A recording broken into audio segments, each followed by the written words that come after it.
Buenas, somos el grupo 3 y vamos a sustentar lo realizado en la auditoría 2.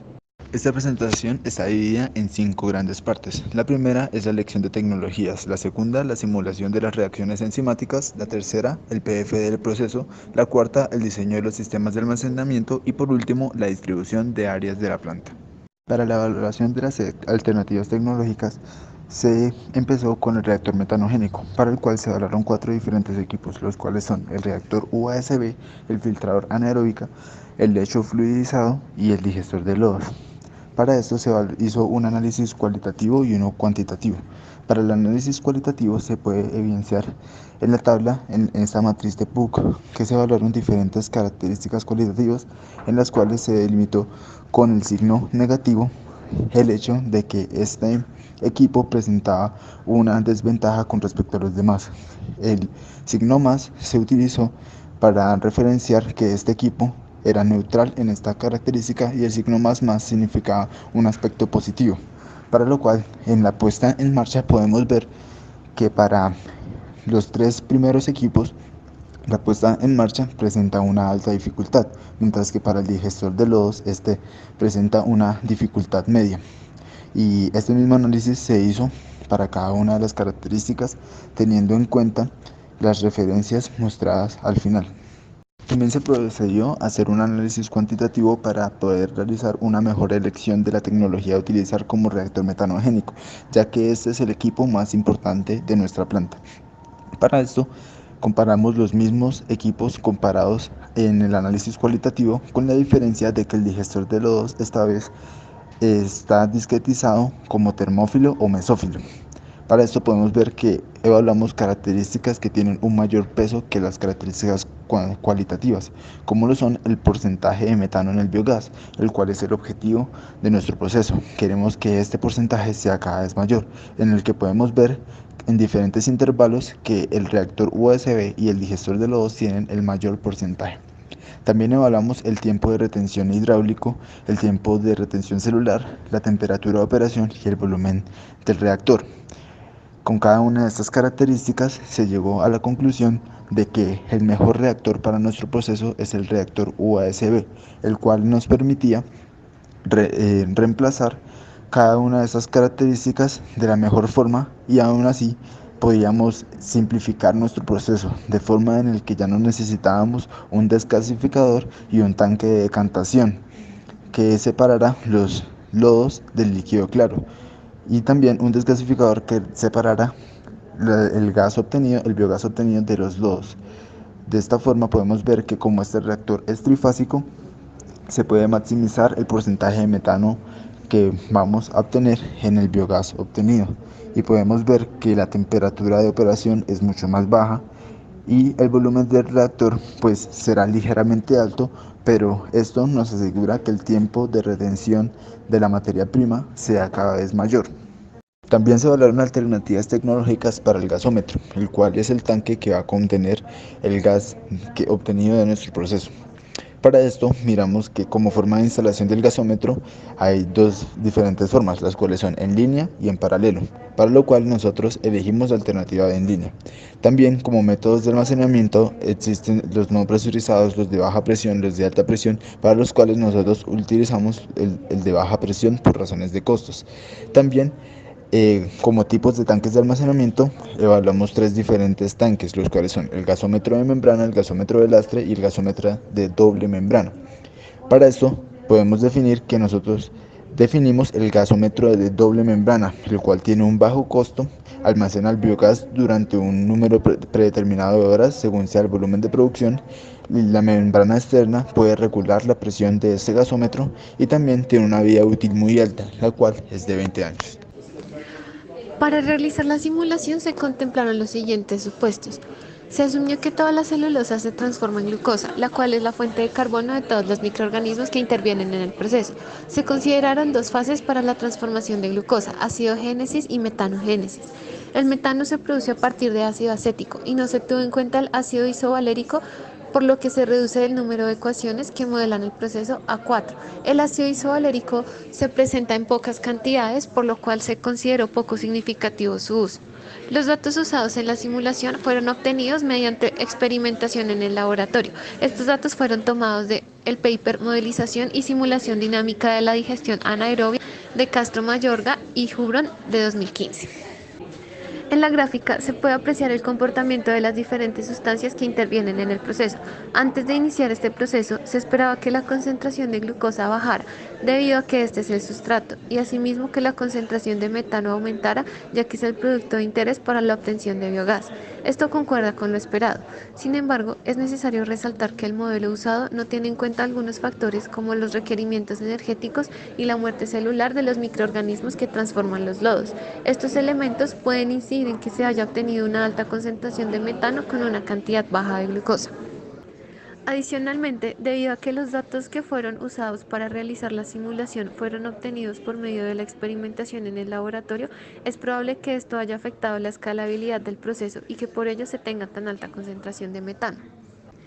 Es importante resaltar que se usó la herramienta de MATLAB para simular el proceso, ya que en este programa se puede modelar el comportamiento de la cinética microbiana teniendo en cuenta modelos de crecimiento bacteriano como la ecuación de Monod, la cual fue usada en este modelamiento.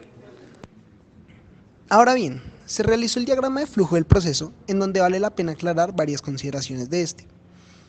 Para iniciar, se cuenta con dos ecualizadores, en donde el ecualizador M101 será el que funcionará en operación normal, permitiéndonos normalizar los lodos y almacenarlos mientras que la planta de tratamiento de agua residual está en mantenimiento. Por otro lado, el ecualizador M102 será un equipo de soporte que operará en casos de mantenimiento del ecualizador principal. Esto para evitar parar la alimentación hacia el reactor y tener reducciones en la obtención del producto, por lo cual, en operación normal, las válvulas de acceso a estas zonas del proceso estarán cerradas, realizando la apertura de válvulas y activación del sistema cuando se deba realizar el mantenimiento del ecualizador M101 o este falle. Ahora bien, el reactor UASB tendrá salidas principalmente aguas clarificadas y de biogás, ambas por la parte superior. La primera será redirigida hacia el apretar para realizar la oxigenación necesaria para el vertimiento final de estas. Por otra parte, el flujo de biogás se dirige hacia el gasómetro de doble membrana que será utilizado.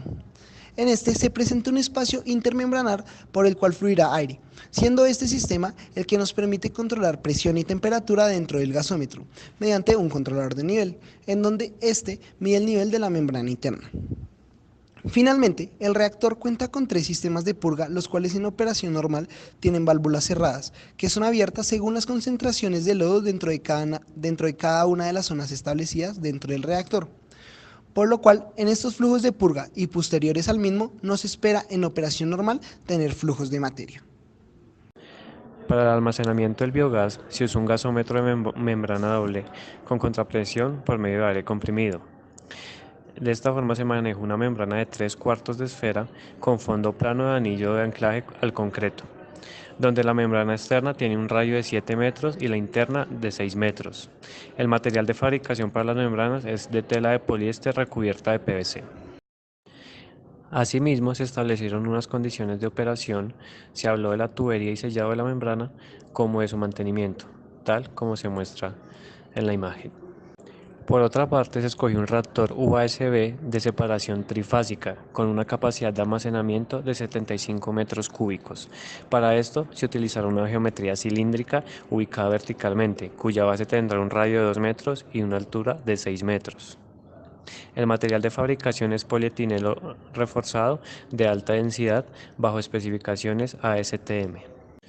Se puede evidenciar que el reactor tiene una entrada de afluente que ingresa al fondo del tanque. En la parte superior se encuentra un separador trifásico que recolecta biogás. Asimismo, promueve la sedimentación de sólidos. Por otra parte, el agua tratada sale por la parte superior del reactor y finalmente los lodos en exceso son purgados en el fondo del reactor. Al igual que el gasómetro, se establecieron las condiciones de operación y mantenimiento para el reactor UASB. Para el diseño de los equipos se utilizaron las normativas DIN 4102 que habla del grado de inflamabilidad de los materiales. Asimismo, se utilizó la NSR 10 que habla de los requisitos mínimos de sismorresistencia, la ISO 20675 que habla del manejo adecuado de biogás, criterios de producción, acondicionamiento, mejoramiento y utilización de biogás. También se tomó en cuenta la normativa OS.090 que habla de los parámetros estándar de los procesos, tales como temperatura, presión, diseño geométrico de equipos, tratamiento de lodos, entre otros. Finalmente, se habló de la licencia ambiental del proceso. Este debe cumplir los principios generales de la Ley 99 de 1993. Además, se usó un sistema de soporte tanto para el gasómetro como para el reactor, tal como se muestra en la imagen. Cabe resaltar que para el gasómetro se utilizó un suministro de aire que regula la presión entre la membrana interna y la externa. Para el reactor USB se utilizó un control de remoción de espumas, ya que en la reacción se producen espumas que pueden obstruir las tuberías y así dificultar el proceso. Finalmente, se realizaron diseños preliminares del gasómetro y del reactor USB, tal como se muestran en las imágenes. Finalmente, se realizó la distribución de áreas en la misma ubicación que presenta la planta de tratamiento de aguas residuales, continuando así con el planteamiento de tener esta planta de biogás como una extensión de la PETAR. Para esto se utilizaron catálogos y los cálculos de volúmenes para el caso de los equipos, y para las zonas restantes nos basamos en literatura como en el libro de distribución de plantas de procesos de Moran o el decreto 562 de 2014, para así poder tener el plano con los equipos a escala que se muestra. Posterior al escalado de la planta, se utilizó la guía GAP y nuevamente el libro de distribución de plantas de procesos para definir las distancias mínimas requeridas entre equipos. Por otra parte, se agregó la rosa de los vientos y se evaluó cómo esta afecta en el diseño de la planta, para realizar, en el caso que se diera, los cambios adecuados. De dicha información se obtuvo que existe una tendencia mayor de los vientos a dirigirse hacia el norte y oeste, lo que en el diseño actual evita el transporte de gases o malos olores hacia la parte administrativa o algunos linderos como lo es la zona de viviendas de interés social que presenta en el sur de la planta. Por último, ya con las distancias definidas y la rosa de los vientos evaluadas, se especificaron las áreas en las que se dio el plano, lo cual a su vez delimitó las zonas en las que se encuentran las vías internas de la planta.